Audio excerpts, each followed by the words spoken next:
मैं आप सबको पहले ये बताना चाहता हूं, अगर आप कभी भी ये देख रहे हैं कि कोई आपसे बुरा बर्ताव कर रहा है, स्पेशली घर के अंदर, तो मैं आपसे रिक्वेस्ट करता हूं उनके प्रति कोई कड़वाहट या उनके प्रति कोई नफरत मत रखिएगा, क्योंकि याद रखिए बाइबल कहती है कोई मनुष्य हमारा दुश्मन नहीं है। आप में से कितने लोग ये बात जानते हैं कि पुराने नियम में हवा को गिराने के लिए किसका उपयोग किया गया?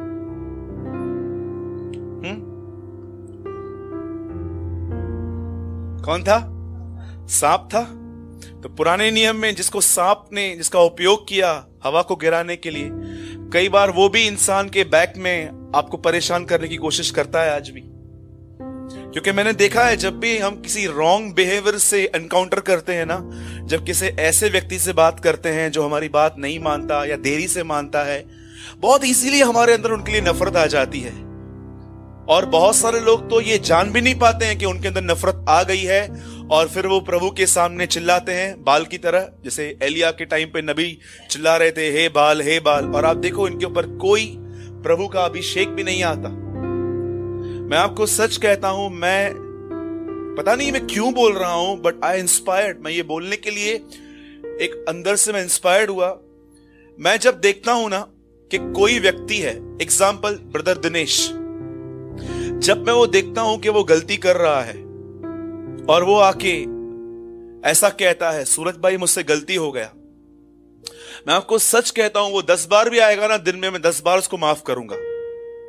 लेकिन अगर मैं देखता हूं कि कोई व्यक्ति जानबूझ के मुझे परेशान करने के लिए बार बार करता है, मैं ऐसों से बहुत गैप रखता हूं, बहुत दूर रहता हूं मैं इन लोगों से, क्योंकि मुझे पता है कि नहीं। याद रखिएगा, अगर आप किन से दूर भी है ना उनके बुरे बर्ताव से, तो आप उनके प्रति अपने अंदर नफरत मत रखिएगा, क्योंकि ये एक तेजाब है जो आपको ही मारेगा। आप जानते हैं, मैंने हमेशा इस बात को, जब मेरे साथ किसी ने भी गलत तरह से बात की, मैं एक वचन याद करता हूं उस समय, मैं आपको इनकरेज करता हूं, अगर आपको भी ये वचन काम में आएगा।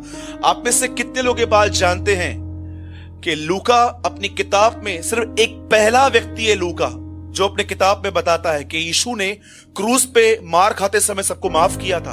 आप जानते हो मत्ती, मरकुस और यूहन्ना नहीं बताते हैं ये बात, अकेला लूका कहता है कि जब वो वहां पर था तो उसने एक प्रेयर की, हे पिता इन्हें क्षमा कर, क्योंकि ये नहीं जानते क्या कर रहे हैं। अब आप मुझे बताइए, भाई मुकेश, मैं और दिनेश एक आदमी को समझो पकड़ के मार रहे हैं, क्या हमको इतना नहीं पता चलेगा हम उसे मार रहे हैं? समझो आप में से कोई 3 बहनें, आप किसी को मार रहे हो, आपको इतना पता नहीं चलेगा आप मार रहे हो। यीशु क्या प्रार्थना कर रहा है? हे पिता, ये नहीं जानते क्या कर रहे हैं। क्या ऐसा हो सकता है कि कुछ लोग किसी की हत्या कर रहे हैं, उनको पता तक नहीं चल रहा? आप जानते हो यीशु क्या कह रहा था? यीशु ये कह रहा था, पिता ये मुझे मार रहे हैं, पर ये नहीं जानते ये किसे मार रहे हैं, ये कितना सीरियस क्राइम कर रहे हैं, ये इन्हें नहीं जानते। कई बार जब आपको लोग कभी भी आपसे बुरा बर्ताव करें ना, आप इस बात को याद रखो, एक्चुअली उनको पता ही नहीं है वो क्या कर रहे हैं। आप बच जाएंगे, क्योंकि मैं सच्ची बोल रहा हूं, मैं इन दिनों में भ्रमण कर रहा हूं, परमेश्वर मुझे भारत में बहुत सारी जगहों पे लेके जा रहा है, और मैं एक चीज लोगों के अंदर देख रहा हूं, माथा पूरा ज्ञान से भरा हुआ, हृदय पूरा खाली। और जानते हो ये बात मैं कैसे जान पाता हूं? जब मीटिंग्स पूरी होती है ना, मैं उनके बैड बिहेवियर को देख के जानता हूं। और मैंने ऐसे कई लोगों को देखा है। मैं जब ही रिसेंटली मैं कहीं पर मीटिंग ले रहा था और मैं देख रहा था, मैं जो सवाल पूछ रहा था, कम से कम 50 लोगों के हाथ ऊपर, मुझे खबर आ, मेरे को पता है, और सब आंसर दे रहे थे। ऐसे ऐसे आंसर्स आप भी नहीं दे सकते हो। लेकिन जब मैं मीटिंग जब पूरी हुई, उसके बाद मैंने देखा यही लोग आपस में लड़ भी रहे थे। जानते इसको क्या बोलते हैं? पूरा सर नॉलेज से भरा हुआ पर अंदर से खाली। मैं आपको सच कहता हूं, आप ऐसे मत बनना।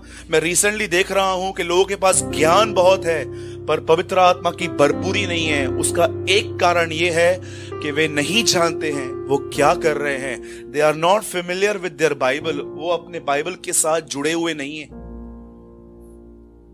मैं रिसेंटली एक परिवार के पास गया था, वहां पर लंच था, और जब मैं वहां पर गया तो दो मेरी बहनें वहां पर आपस में मैं खाना खा रहा था, टेबल पे वड़ी वड़ी पई पाण में, टेबल पे उनका झगड़ा हो गया। वो एक दूसरे को बोलती है, ये अथई पागल। मैं सोच रहा था which type of Christians they are. मैं सामने बैठा हूं, अगर मेरे सामने ही उनकी ऐसी बेइज्जती हो रही है तो मैं थोड़ा बहुत जान गया कि मेरे पीछे क्या कुछ नहीं होता होगा।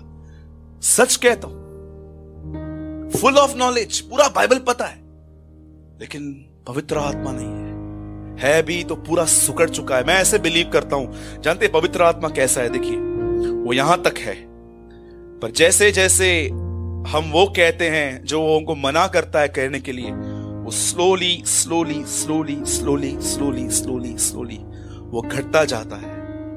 और एक दिन ऐसा होता है कि वो आपके जीवन में कोने में बैठा रहता है, क्योंकि आपने उसके शब्द को सुन के अपना मन कठोर कर दिया है।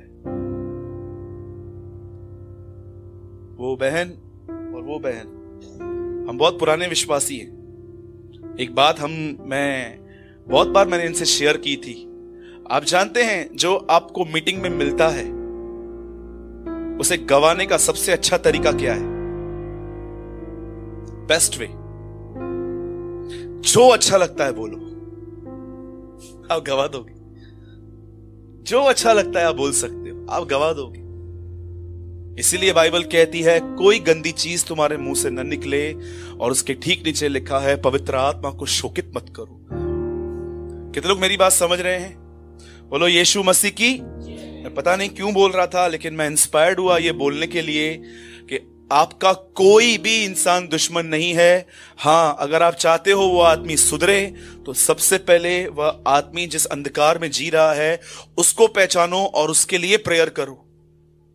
मैं हमेशा जब लोगों से मिलता हूं तो मैं कोशिश करता हूं ये जानने की कि ये किस स्पिरिट में है, और जब मैं जान लेता हूं कि एक्चुअली इनको कौन कंट्रोल किए हुए है, तो मैं अपनी प्रेयर्स में उन बातों से लड़ने की कोशिश करता हूं। चलिए, अगर आपको लगता होगा ये बातें रियलिस्टिक नहीं है ब्रदर, ये आप थ्योरी बता रहे हो, सुनिए। आप में से कितने लोग नबी दानियल को जानते? दानियल को जानते? आपको पता है दानियल की प्रार्थना का उत्तर कभी आता था? किसी का भी नहीं आता होगा इतना जल्दी, ऑन द स्पॉट।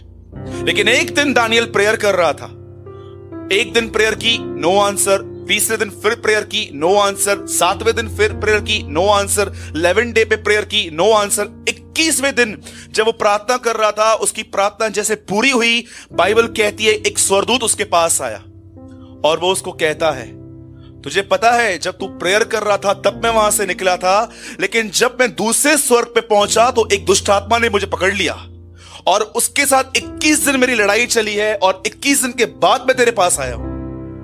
क्या आपको पता है कि आप जो इंसान को आज देख रहे हो ना, वो कैसा भी है, चाहे टेढ़ा है चाहे बुरा है, वो ऐसा नहीं है कि कोई उससे कंट्रोल कर रहा है। और याद रखना, यीशु मसीह ने फरमाया कि मैंने तुम्हें सांपों और बिच्छुओं को रोंदने का अधिकार दिया है। कौन सांप? प्रकाशित वाक्य में लिखा है वही पुराना इब्लीस, अर्थात सांप, शैतान। हमें बाइबल कहती है हमें उसको रोंदने का अधिकार मिला है। हम लोग जानते हैं क्या करते हैं, हम डेविल से नहीं लड़ते, हम लोगों से लड़ते रहते हैं, चेंज हो चेंज हो चेंज हो। अरे उसके पीछे कोई है, उससे बात करो, कुछ नहीं होगा, थक जाओगे, पूरा ग्रेवी निकल जाएगा आपका, और लास्ट में आप हताश, फ्रस्ट्रेट, अपने अंदर नफरत पाले हुए, संबंधों को टूटा हुआ वो अपने घर में पाओगे। न्यूमरस केसेस में इन दिनों में ये देख रहा हूं, लोग इंसान से लड़ रहे हैं, उसको पकड़ के बार बार काउंसलिंग देते रहते हैं। अरे वो किसी के कंट्रोल में चल रहा है, उसको पहचानो। क्यों आज लोगों के पास शैतान से लड़ने की शक्ति नहीं है? क्यों उनके पास वचन नहीं है, एनर्जी नहीं है बैठने के लिए? क्योंकि वो सारा दिन लड़ झगड़ी से इंसान से रहे हैं। 6 अध्याय तीमुथियुस में पौलुस कहता है तीमुथियुस को, उस अंगीकार को याद कर जो यीशु मसीह ने पिलातुस के सामने किया था। पढ़िए वो अंगीकार क्या था। जब यीशु मसीह पिलातुस के सामने खड़े थे, पिलातुस उनको कहता है, क्या तुझे पता है तुझे मारने और छोड़ने का अधिकार मुझे दिया गया है? यीशु कहता है, जब से ऊपर से न दिया जाए कोई नहीं पा सकता। और ये बात याद रख, यीशु मसीह कहता है, मैं यहां का नहीं हूं, अगर मैं यहां का होता तो मेरे लोग लड़ते। आप जानते हैं कौन से लोग लड़ते हैं? जो यहां के हैं, जिनको property gold, silver, money, power, position, हुकूमत चाहिए। घर के अंदर हर जगह पे आप देखो उनके अंदर लड़ाइयों का स्वभाव रहता है। लेकिन यीशु मसीह कहते हैं अगर मैं यहां का होता तो ये पतरस जिसने 1 घंटा पहले किसी का कान काटा वो तेरी गर्दन काट देता, लेकिन मैं यहां का नहीं हूं। याद रखना, वॉइस को रेस करके बात करना, लड़ाई करना, झगड़े करना, तू मैं करना, ये दर्शाता है कि ये परदेशी नहीं है, ये अर्थ बाउंड पीपल है।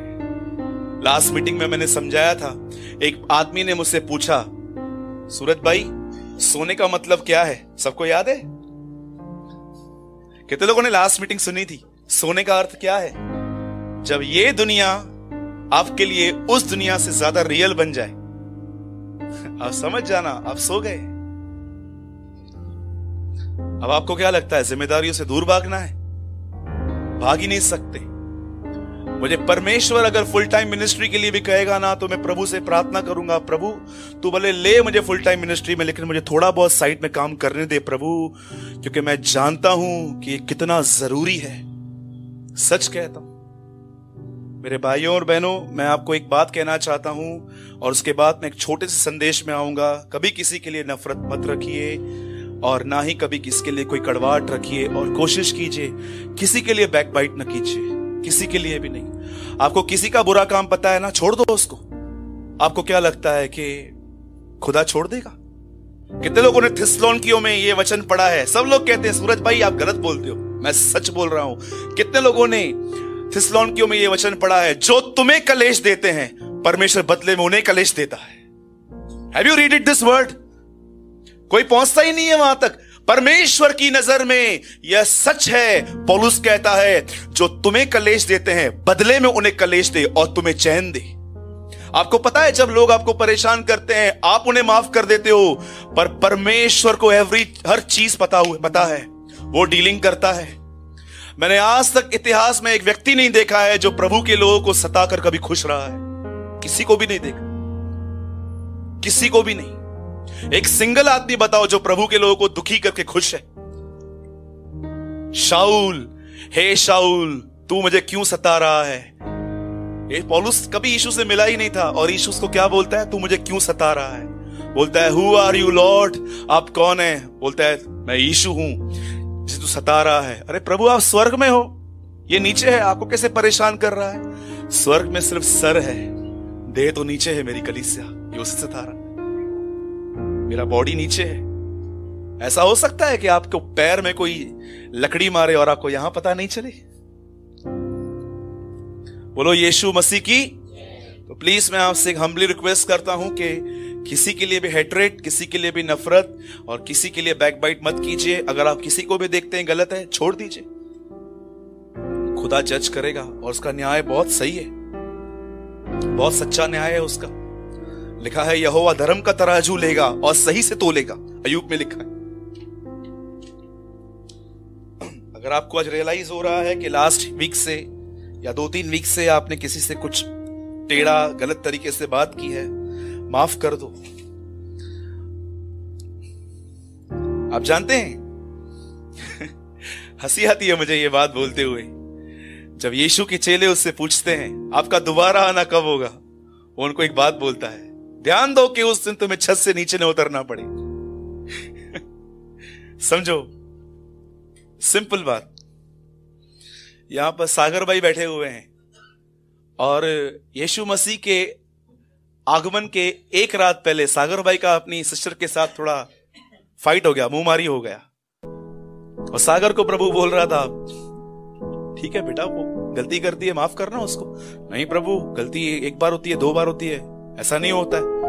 और सागर गुस्से में जाके छत पे सो गया और अगले दिन जैसे सागर नींद से उठा उसे देखा यीशु मसीह आ रहा था। अब वो क्या करेगा? प्रभु रुक, दीदी माफ कर, ध्यान दो कि तुम्हें उस दिन छत से नीचे न उतरना पड़े। Set your account clearly, the Bible says. ध्यान दो कि कहीं तुम्हें छत से नीचे न उतरना पड़े। आज भी गांव साइड में लोग छत पे सोते हैं, इसलिए यीशु कह रहा था घर नीचे है, सब इतना सेट कर दो। एक दिन अंकल टीएल मूडी से पूछा गया कि अगर आपको पता चलता है कि यीशु मसीह आने वाला है तो आपके साथ क्या होगा? तो वो जानते हैं, लोग सोचते थे अरे नहीं, मेरे को पता चले मैं पश्चाताप कर लूंगा, जिन जिन से पैसा किताब जो भी लिया है सब वापस कर दूंगा। जानते हैं मोदी ने क्या कहा?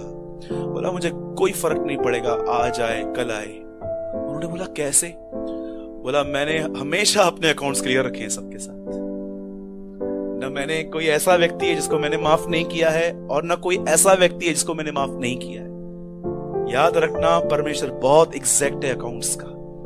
आपको लगता होगा कि ब्रदर नना हलंदुआ हरूबरुमा माफ करनी मानते हैं, चढ़ी पौंदा, आप बोल सकते हो ऐसा। यीशु ने क्या कहा? जब कभी वेदी के सामने आओ तो आप जानते हैं ये जो नीचे कारपेट है, ये वेदी है एक्चुअली खुदा की छोटी सी।